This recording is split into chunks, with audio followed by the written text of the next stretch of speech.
Good early morning. My name is Bridget, and I'm going to be doing a few videos because I'm kicking off my podcast as of next month.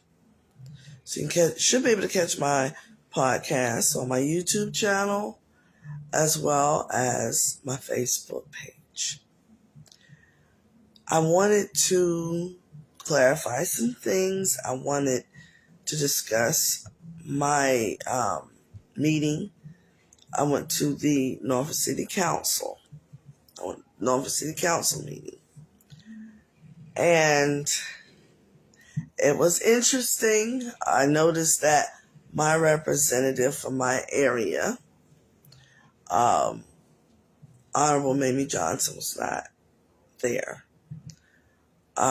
But she was there virtually and voting, but she was not there physically. I hope everything's okay with her. She's not sick. But then my other guess, as far as her whereabouts, is my pastor probably had been meeting with her as well as other community leaders trying to convince them that Bridget is a fruit job, which is not true. I'm going to explain my position. Now, the First Amendment of the United States of our Constitution gives us the right to freedom of expression. It gives us the right of the freedom of speech and expression. Caveat: as long as our freedom of speech and expression does not interfere with somebody else's right to coexist. Now, I want to clarify something here, and this will help explain a lot as to why the pastor of Mount Gilead is trying to scandalize my name intentionally. I found out from two reliable sources, and they know firsthand the payrolls, and who get paid what in that church, all right? So I found out that Mount Gilead is $1 million a year church. They're $1 million a year church. And the pastor gets $500,000 a year. It's a pretty good salary. And and his housing allowance, he gets a housing allowance on top of that, which over a period of the 25 years he's been there has been $1 million. $1 million over the course of, and I heard he has this massive 8-bedroom house, and that's fine.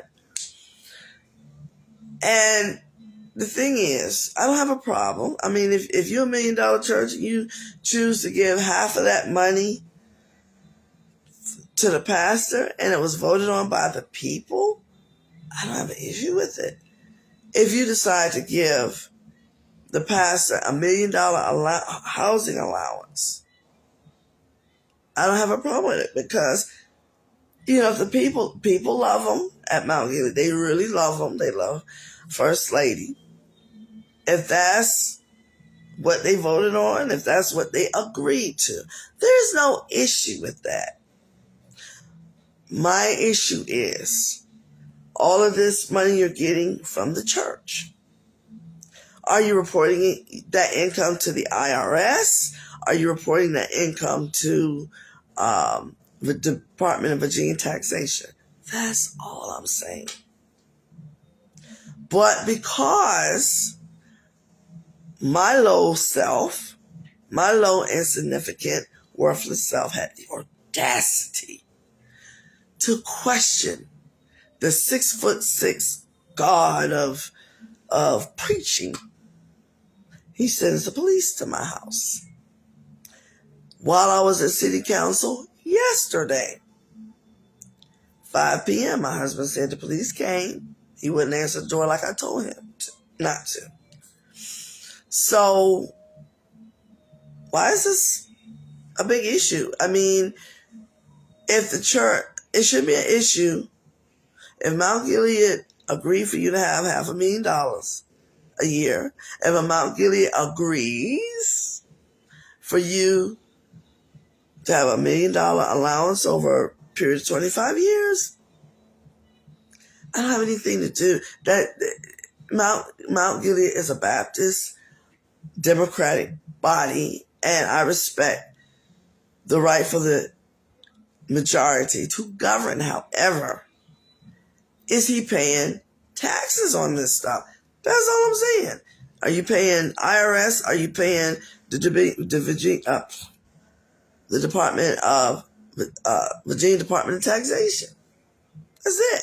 And to me, that is a legitimate question. But because I raised the concern, I have to deal with him. He's doing his broadcast with all 5 of the radio stations, which is fine because one of the radio stations I go to, and I hang out with the homeless, and I get destitute at times myself financially, and they help out with $10 for everybody. So I'm not as blessed as the pastor of Mount Gilead to have a $500,000 a year salary with $1 million or $1 million over 25 years housing allowance. I'm not that blessed. And then they paid for his education at Regent. So on top of all of that, they also pay his tuition. I'm like, it's almost like almost all of what Mount Gilead gets, if you really add it up, all the extras go to this man. But if that's what they choose to do, so be it. However, we as a body of believers, if we don't want our money going to the pastor and the majority of the body agrees for that to happen, then like me, I reserve the right to give to the church, or not as much because it's going in his pockets. And again, I am clarifying my position. So the issue is, he thinks he's better than me because he got more degrees than a thermometer, which I could care less. If you want to have more degrees than a thermometer, that's fine, as long as you don't try to use those degrees to bring down my temperature. We're fine. But you keep sending the police to my house. Now, if you have an issue, because he has a number, he gives it to everybody. People are always texting him this, that, and the other. But if you have an issue with me texting you, emailing you, the pastor of Mount Gilead, he's protected under the Constitution of the United States, just like I am. He has the right to tell me, don't text me at all, don't email me at all, which is the emails I send to him basically go to everybody that's almost everybody that's on my list. So if he has, that's his right. He has not asserted that right by coming to me as an individual, say, don't send me. And if he says, don't send me, I won't, because I'm going to respect his rights as a human being not to get anything from me. But I don't like what the pastor of Mount Gilead is doing. He's going behind the scenes. He's going behind the scenes, and he's willing and dealing in the situations dealing with me that's really none of his business. Because the only thing he has to do is, Bridget, I don't want to be bothered. Don't come to me with this. And I will respect that. But as I happen. But what I decided to do is, since it seems to be an issue with me addressing my concerns, and that was not really my only concern. He put people in power that don't know how to talk to people, that don't know how to treat people. So, and I have an issue with that. And a lot of his people, not a lot of them, there's some of them, they're bullies. They're bullies. So when I address that to him and say, hey, you got people in leadership, you put people in leadership at your church that mistreat people. And I wouldn't mind having a meeting with you, them, myself, the deacons, and find out what is their issue. In particular with me, what is your issue? Because the Bible teaches, if you have an ought with your brother, leave your gift to it at the altar. Go back and make it right with him or her or sister. So I don't know how the pastor at Mount Gilead is trying to run his church. I think he's trying to move more towards a cult.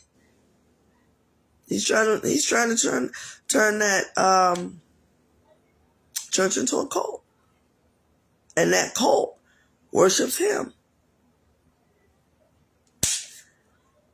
And a lot of churches now that have been taken over by men who have formerly been in the military. A lot of those churches have turned into just that, cults. And I'm just being truthful. The church I grew up in turned into a cult, where the bishop, and I love the bishop, I really do, and I'm not saying this, as an insult, I'm saying this as a point of fact. The church I grew up in, was a Democratic type church.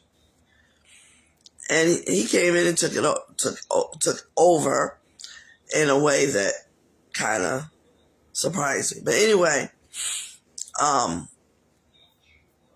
and what I'm realizing is that the pastor of Mount Gilead is trying to turn that church into a cult. And one thing about cults, it's whatever the religious leader says, you have to obey. And if you don't obey, you get penalized. You get punished. And that's what's happening to me with him sending the police to my door. With him going, and if, like I said, he want to preach at all the radio stations, that's fine. He started out with the Groove, but he barely got Groove off the ground, and now he's all 5 of the Christian radio stations. And some of them, where I go and I meet on Virginia Beach Boulevard with the homeless, he's there. And then all of a sudden, since he decided he's going to do all 5 Christian stations, mysteriously they called me up to get some help. I was like, what is this? And the help they're trying to get me is what? Mental health. I said, okay. And it's still a stigma attached to that. Because if it wasn't, I would not be enduring that now. And the stigma is when you slap somebody with a public label of mental health, mental ill, or whatever, when you slap that label on that person, what you're doing is you're diminishing that person's capacity to rightfully air grievances and to practice their First Amendment right to freedom of speech and expression without having whatever they say be critiqued as, is she crazy or is she not? That's what's happening to me. And that's what the pastor of Mount Gilead is trying to do. And the man had a problem with me since I joined the church, because everything I tried to do at that church, he interfered. He was all in the sauce. He was all in the sauce. When I first got there, I wanted to serve the elderly in the church. I wanted, for the elderly who wanted me to come over maybe once a week or whatnot and do some light housekeeping and run errands for them, see what they need. He had an issue with that. And all he had to do was ask for references. And I could refer him back to the church I grew up at, the Crestwood. And those people at Crestwood know me since I was a little girl. They see me grow up and mature and become a woman. I could have given him references. I could have given him references of people I've actually helped. But what he does at his church, which is fine when it comes to working with children. Because, even me being a mother and a grandmother, I want everybody working with my children. Even if they don't have a criminal background, I don't want everybody working with my children and my grandchildren. Because whatever they do and it's negative, it will impact my children and my grandchildren. So that I get. But he needs to go beyond criminal background check when it comes to having people to work with the children. He needs to go beyond just having people who have college degrees working with children, because they can be negative and devastating to children with some of the things they say, how some of them, not all of them. A sidebar: when I was growing up, of course, every teacher in my elementary school had to have a college degree in order to teach. But I had 2 black teachers. They were black. In second grade, I loved second grade so much I wanted to go through it a second time. And they kept reiterating to me how stupid I was, that I'm not good enough because I'm not as smart as that black girl over there. But the reason why I struggled, and I was in reading resource and repeated the second grade the second time, was because of my eyes. I needed glasses. And it took a teacher, a wonderful teacher by the name of Miss Washington,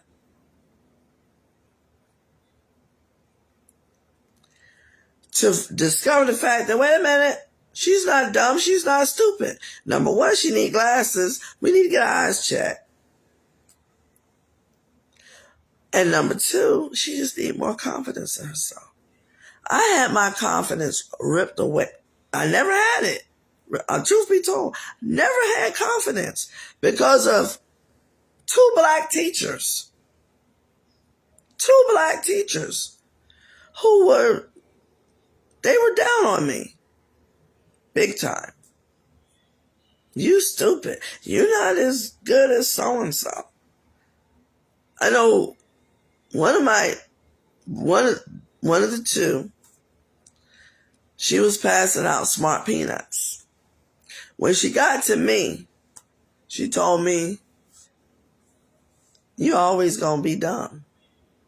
But the dumb one was her, because if she had enough love and compassion in her soul, she would have realized Bridget's not dumb at all. Bridget just couldn't see. She couldn't see the board. And I remember in second grade, I was squinting and I couldn't see the board, but I never knew what good eyesight was like. So I had no way of alerting my parents. I was my parents' first child. And we don't always get it right with the first child because we're still learning. But it took Miss Washington. It took Miss Washington in fourth grade to discover. And once I got my eyeglasses, my grades, they went up. They went up. They went up. So that's why I said, when it comes to church, yeah, maybe a criminal background might say that whether you can or cannot work with the children. But your temperament, how you treat other adults, that should also be on the table. Because if you can't get along with other people, why are you teaching other people's children? If other people come to the table and say, hey, that adult that you will let teach that children music in the choir as a directress, in adult choir, she bullying people. But you still let her stay there. And you won't, and never mind, you didn't even have to move her position. But call her into a meeting with the pastor, the deacons, and the accuser, which would be me and maybe some others. And air out the grievances and have an understanding that bully behavior is not going to be tolerated, but he allows it. And the reason why Pastor Mount Gilead allows bully people with this bully behavior is because that's how you control people. That's how you control the narrative. It doesn't have anything to do with running a healthy church. It has a lot to do with the fact that he wants total control. Not only of the church, but the people in it. Total control. And I am one of the people he wants total control over, since I'm a member of the church. Not only that,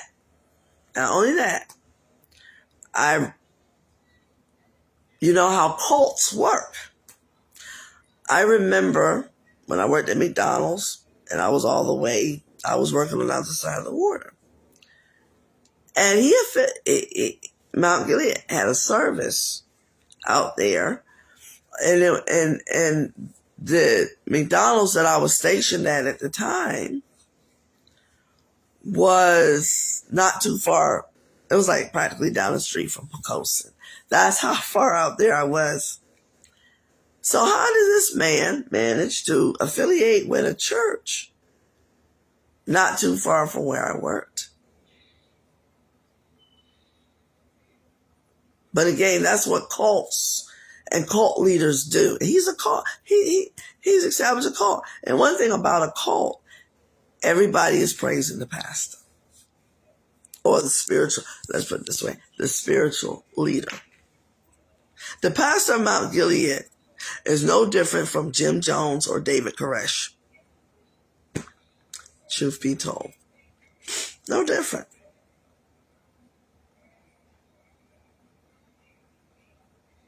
No different from Jim Jones or David Koresh. And that's some serious stuff. And it's so serious that with Jim Jones and David Koresh, FBI had to get involved. Because cult religious leaders do not recognize constitutional order. They only recognize what they feel is their divine right to rule. That's it. But like I said, going back to when I first joined,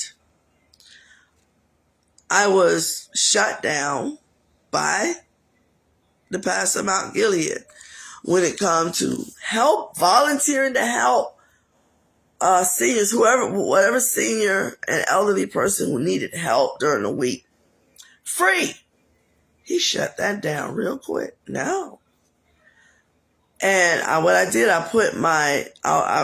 was allowed to put my advertisement on the back wall where nobody could see that there was a sincere member of the church who wanted to be of service. But the blessing was the man who managed the Family Life Center, Bernard Harrison. He saw my advertisement on that back wall.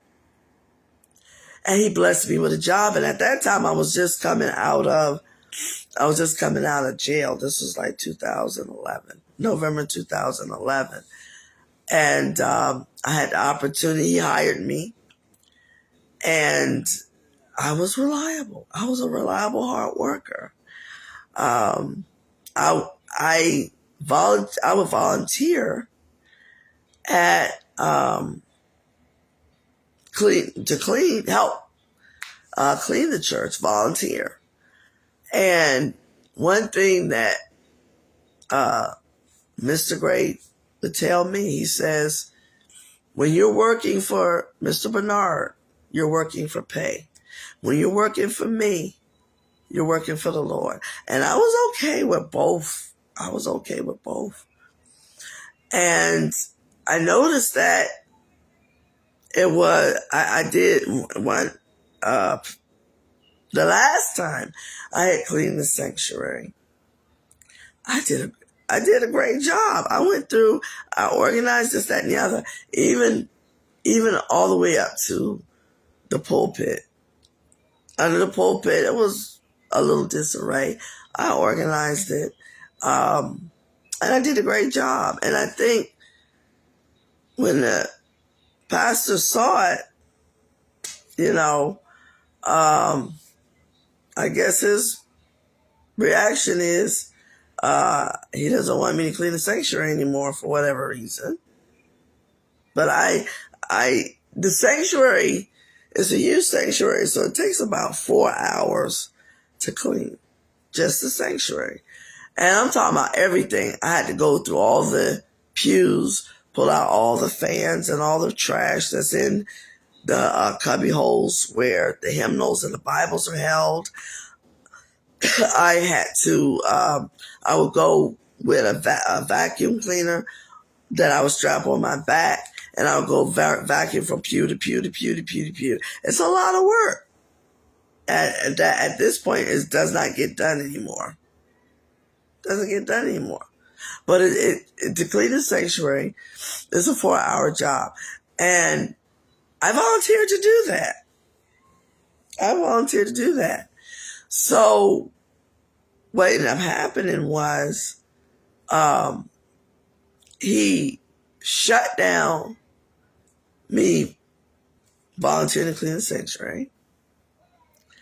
And then when I went to when I started working for the Family Life Center,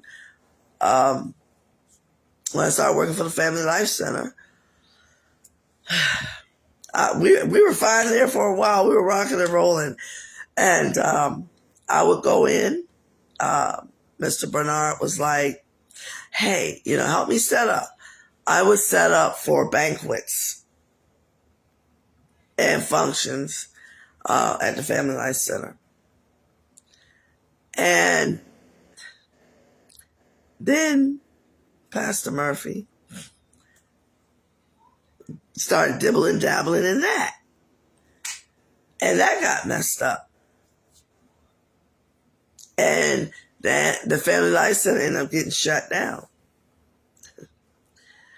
So, so then, Mr. Bernard had started a periodical, and I was one of the writers on his periodical called Kingdom. As Kingdom, I can't remember the name of it, but Kingdom Life. And I had the opportunity of interviewing and writing stories for some very awesome, and some of them are very famous people. And guess who was in the mix with that? Guess who? Bernard, Mr. Bernard, when I did my very last article, Mr. Bernard was telling me, oh, and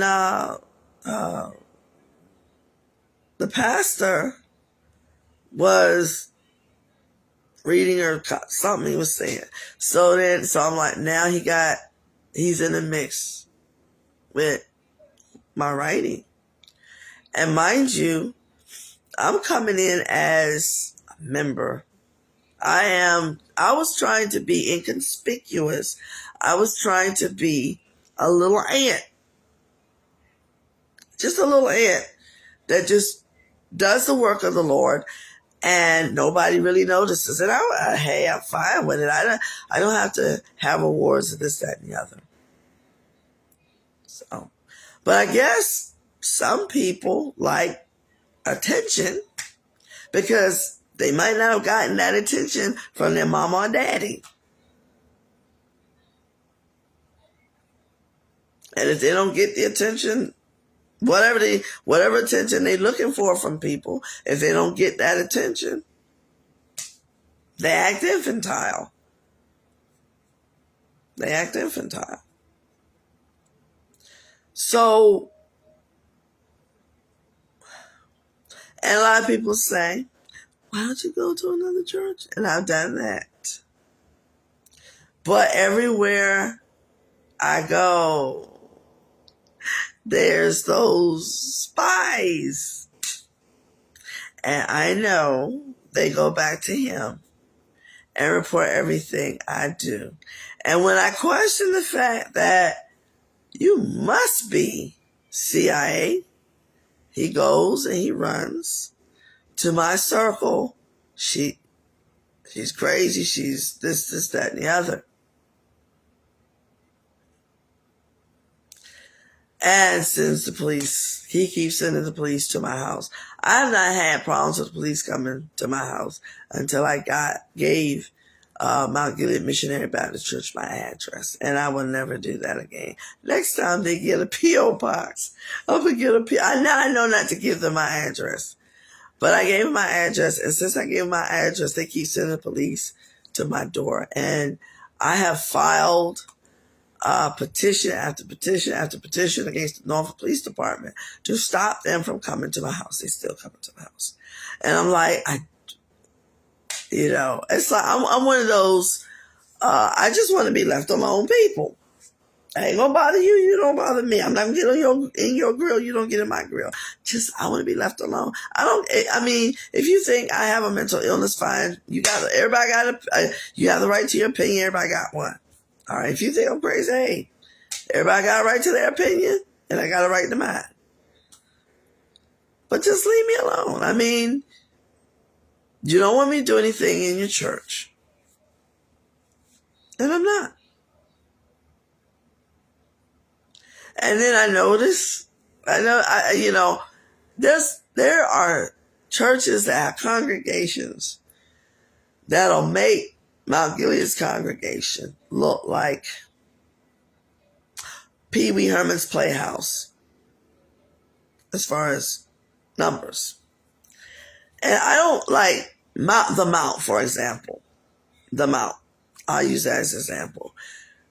It's a massive congregation. All the Bishop Ken Brown have like different churches in different cities. But he have too much to do. His time is too important, too valuable to be trying to keep up with his members, so to speak. You talking about a church, the main church in Chesapeake, a church, another church in Chesapeake, a church in Portsmouth. I know he's got one on the other side of the water, but he has a church almost in each one of the 7 cities. And I don't run into Mount people from the Mount, like, or even Calvary Revival. He got a massive congregation. I don't run into people at Calvary like I run into people at Mount Gilead. I could be all the way in Hampton. He got his spies over there. I could be in Portsmouth. At Maryview. He got 2 of them there. And all of them report to him.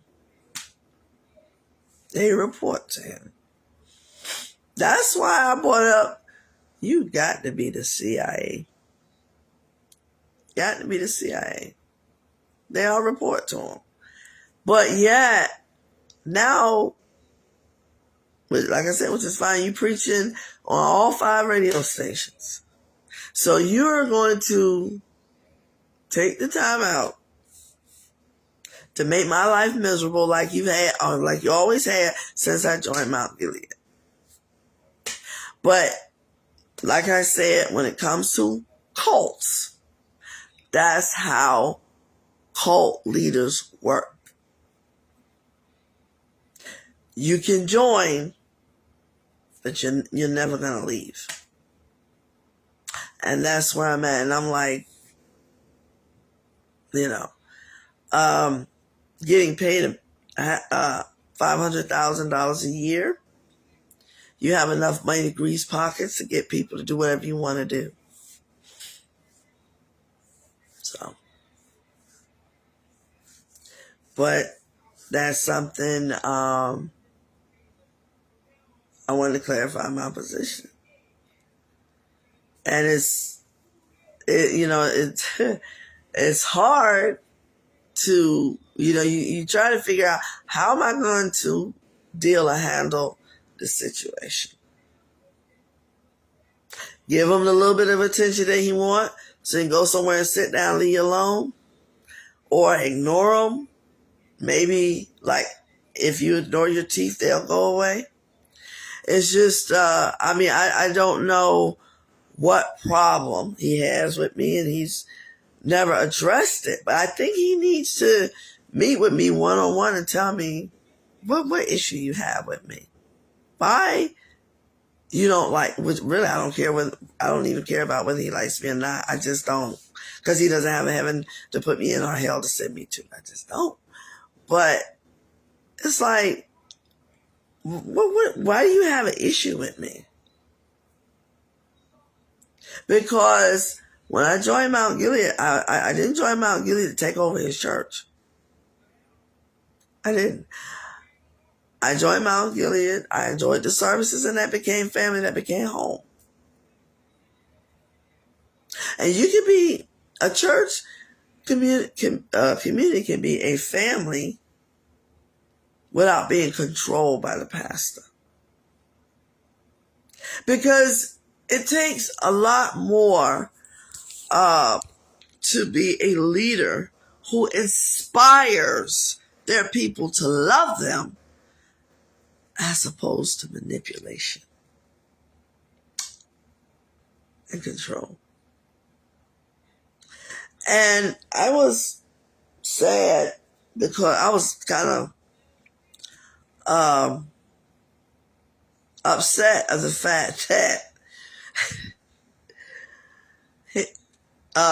Number one, just recently he took First Lady on a nice vacation, which was nice.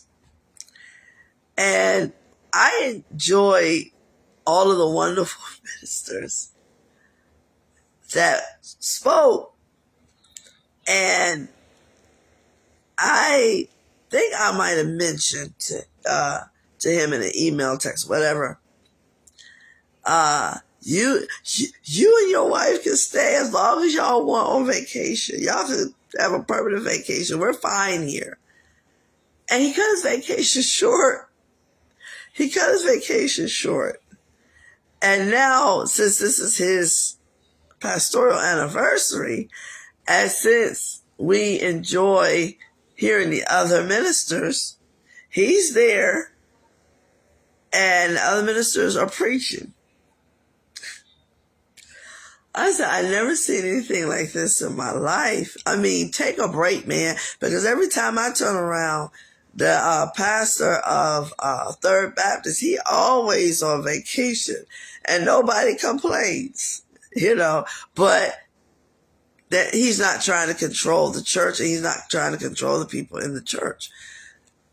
So, but he got it. I mean, I thought the church was the bride of Christ, but the way the Pastor Mount Gilead is carrying it, it seems like he done took the bride of Christ and made the church his bride. And I'm like, okay. I'm like, take a break, man. You have a family. Just like everybody else, take a break. You can go away a month, 2 months, 3 months, a whole year. You can retire. Nobody really cares what you do. You got $500,000 a year plus $1 million housing allowance over 25 years. Take your money and go. You can vacation. You can rub elbows with governors, presidents, princes. We don't care. I don't care. Personally, I don't care. It's America. You do what you want to do.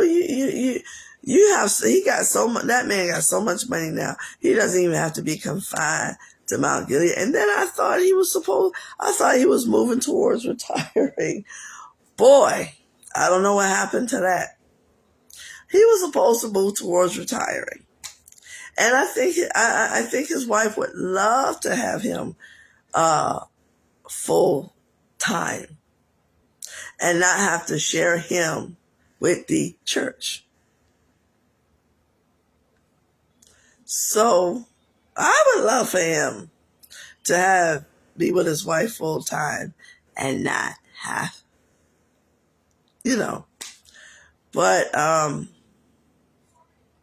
some people, they don't thrive unless they thrive on control. And I noticed with him, with the ministers, he has to look over their sermons and judge what they're going to preach and what they're not going to preach. But he will not allow people to preach a sermon based off of the Holy Spirit. Now, I can understand if he looks at the sermon that the Holy Spirit gives them and try to tell them, share with them ways they can elaborate and better get their message across.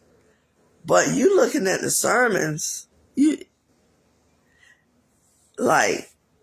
is what you're going to preach. And if it doesn't fall in line with not what God wants the ministers to preach, but what earthy wants the ministers to preach. Yes. What? But I notice, and I've been noticing for some years, how the man controls. What he says goes.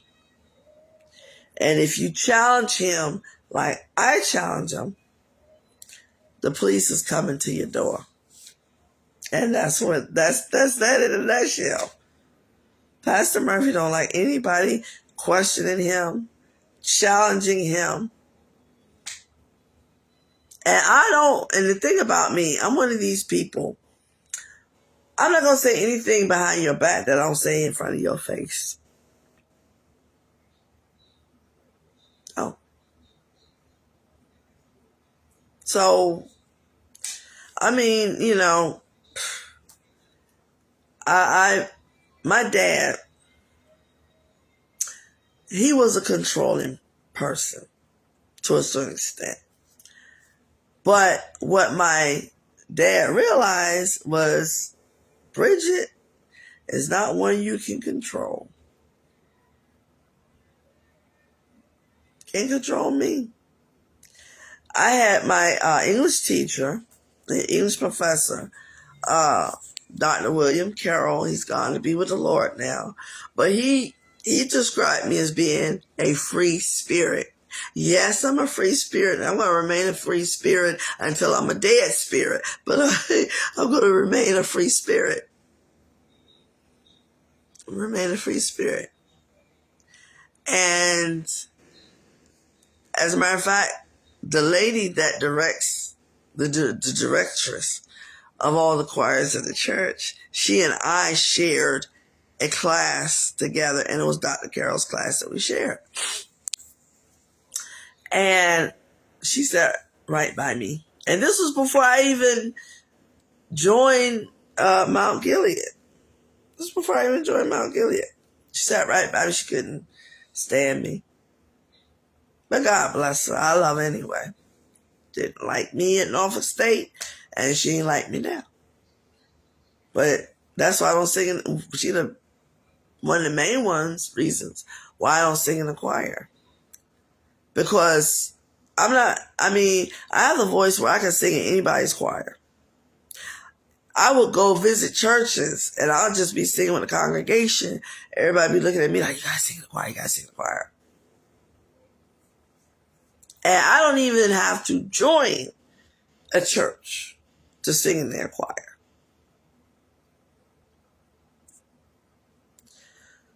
So, anyway.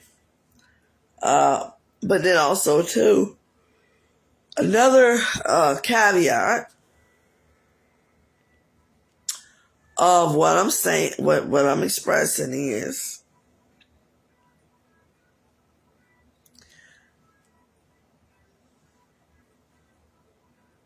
he has mainly women in positions of power at church, which is fine. Where's the men? Where's the men in the pulpit? But he don't want men who's going to question what he does like I do. I'm not a man, but I hold him accountable. He doesn't like being held accountable. Don't like to be held accountable. What cult leader does?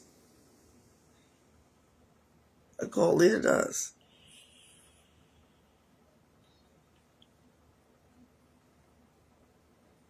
What cult leader does? They don't. None of them do.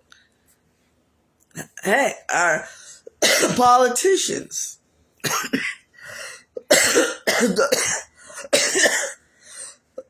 Excuse me. Our politicians don't even want to be held accountable.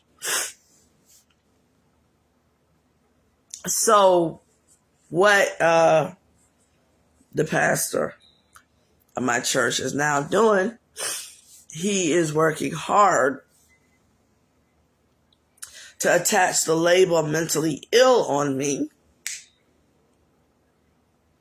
so nobody will listen to what I have to say. And then he can terrorize me as much as he want to terrorize me because he's mad.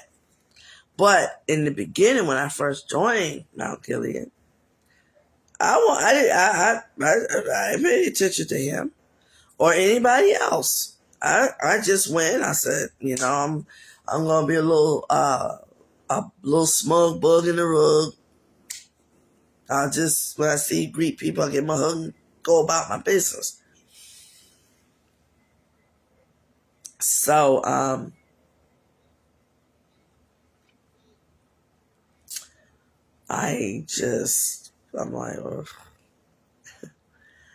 like, and that's why, I'm in the Maxim modeling competition. I'm in the Maxim modeling competition, and it'll be nice to be able, if should I win. Right now, I'm in first place. I'm in first place in 4 competitions. 4. So if I win those, in the 5th competition, I'm in number 2 if I get number 1 with that, win all 5, I get to go to, I have a trip for 2 to Greece, to Italy, to Paris, to New York, to Miami, to Chicago. And I got the lady, she does so much for me. I have adopted sisters. I don't have biological sisters, but I have adopted sisters. So with these trips, they pay for trips for 2. And I explained to my husband, I said, you stay at home because I go to have a good time. I'm not going to have you fuss at me the whole time, all of that. So it's just me and this lady who is going. And then, like, when we get back, I'm going to plan a cruise to Jamaica. And the lady that is so gracious, she drives for paratransit. She,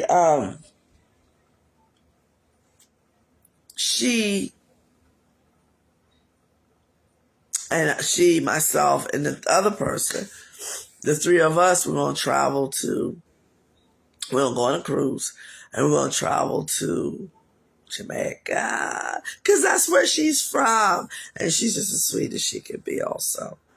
But I'm just the type of person, I have a husband, and he's great.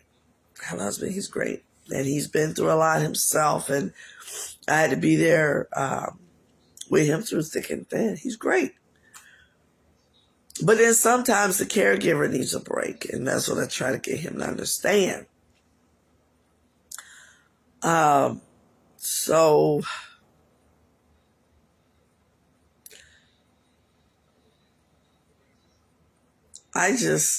I'm the type of person, I'm not going to do anything to harm anybody. I just, the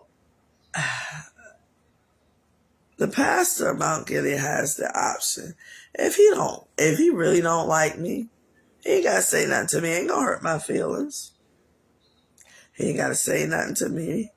I don't have to talk to him. He don't have to talk to me. None of that. Because oil and water don't mix. So I'm okay.